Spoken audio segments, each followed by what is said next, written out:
Hello, everybody. Joe Loy here from Analog Man Cave. Got a video for you.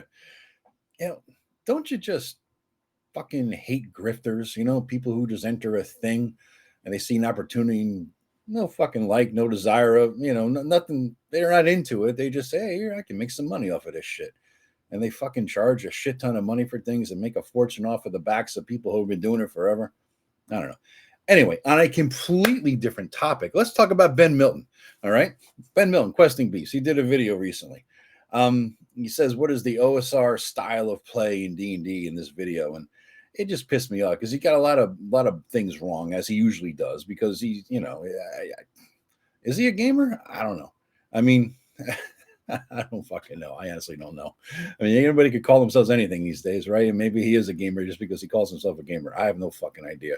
But I think he's a good regurgitator of shit. I'll give you that. And puts out some videos and hit the algorithm just right and got lucky, and there we are, right? I mean, that's kind of my take on this guy.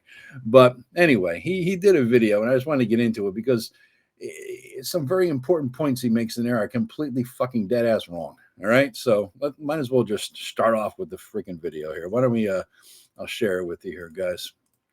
Let's see, and we can listen to the words of wisdom. That's not this here. That's Joe the Lawyer. That's not Joe the Lawyer. That's Ben Milton, boys and girls. So here we go. I'm gonna hit play and we can get into it. Questing Beast, I am Ben. Today we're going to be talking about the OSR style of play. What is it, and how can you apply it to your own D&D games, or really to any type of role-playing game? Now, I do talk a lot about the OSR. Wrong. That's the problem right there. That's the heart of my argument. You can't apply the OSR to any role-playing game, all right? That's what we're going to get into here. This is what pissed me off right at the outset with this fucking guy's video, all right? So that's what we're going to get into here, just as a preface to what's going on. All right, here we go. Channel, mostly because I review a lot of OSR books, but I haven't really made a video summarizing what this style is and how it works in quite a long time. And since I recently got like 30,000 new subscribers, thank you, by the way, I feel like it's about time to do that. Yeah. Now, it's important to point out here that I'm not going to be talking about OSR rules, but instead about the principles that the style uses. Not the rules, huh? You don't care about the rules? Okay, all right. Yeah, the rules are irrelevant to an OSR style of play. That's what you're trying to say there, Benny boy?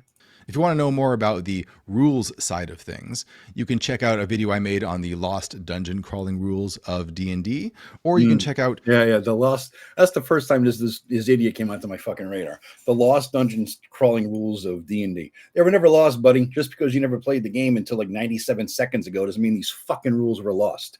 I did a video on that a while back, too. So here we go. The book that I wrote with my own OSR rules, if you want to... Knave. It's a book of tables, boys and girls.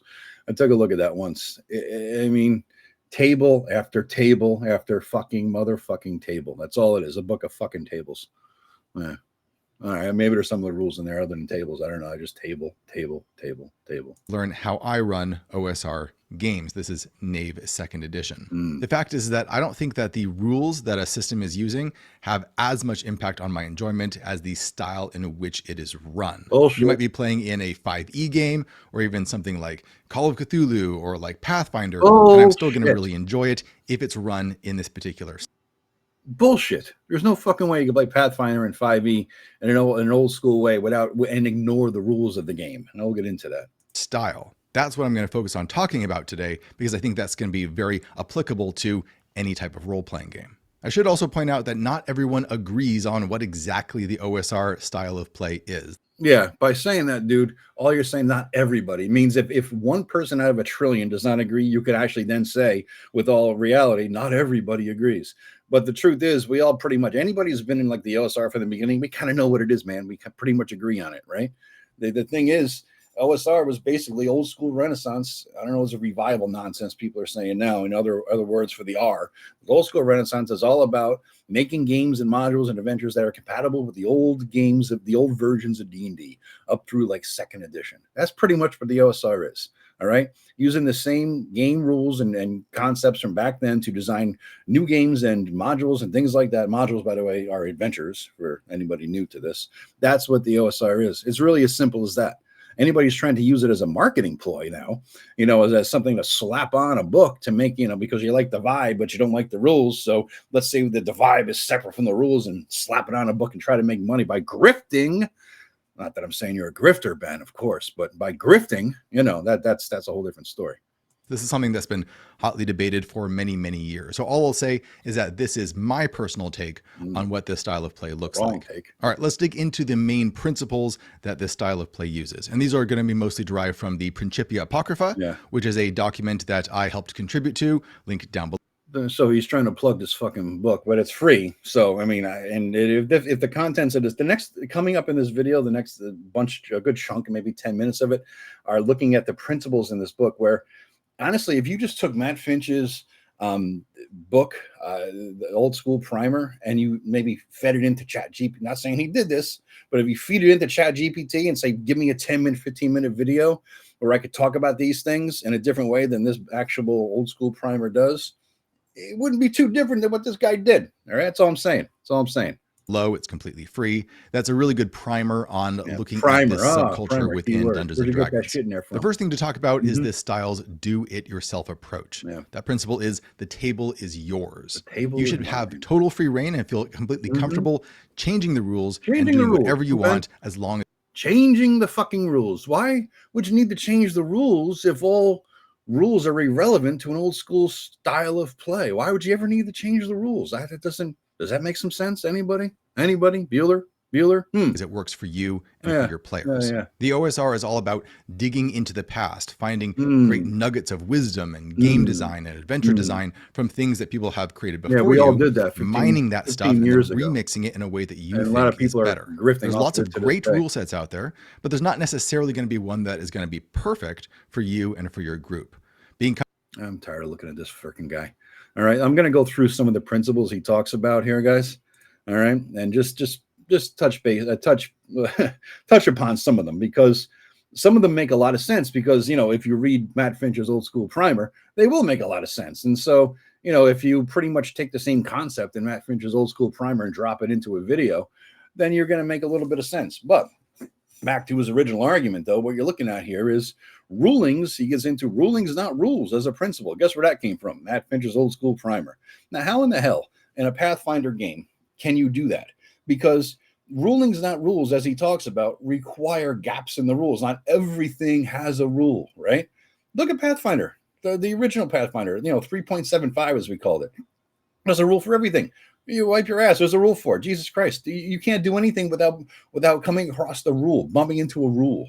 That's why it's a game for rules lawyers and fucking autistic mathematician types, That's why we called it Mathfinder back in the day. It was ridiculous.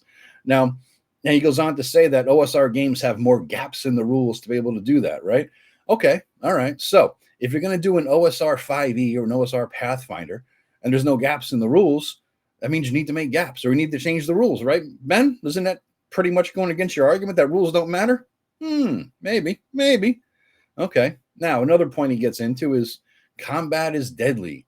So therefore, in old school games, don't forget there's non-combat options to get around it. Just get the treasure, because, get XP for treasure too. And, there's morale rules. The monsters might, run away and this and that. Now, sure, you could add morale rules and into 5e, and you could have non-combat, options, but DMs don't usually have any sort of morale understanding, right? New school DMs. So you got to change a rule, right? Oh, wait, but rules are irrelevant to an old school style, huh, Ben? Okay. And non-combat options, and that's kind of up to the players, right? To get around the encounter, get around the monster. Yeah. Now, I dare you, though, if combat is deadly, how in the hell do you get around that with 5e?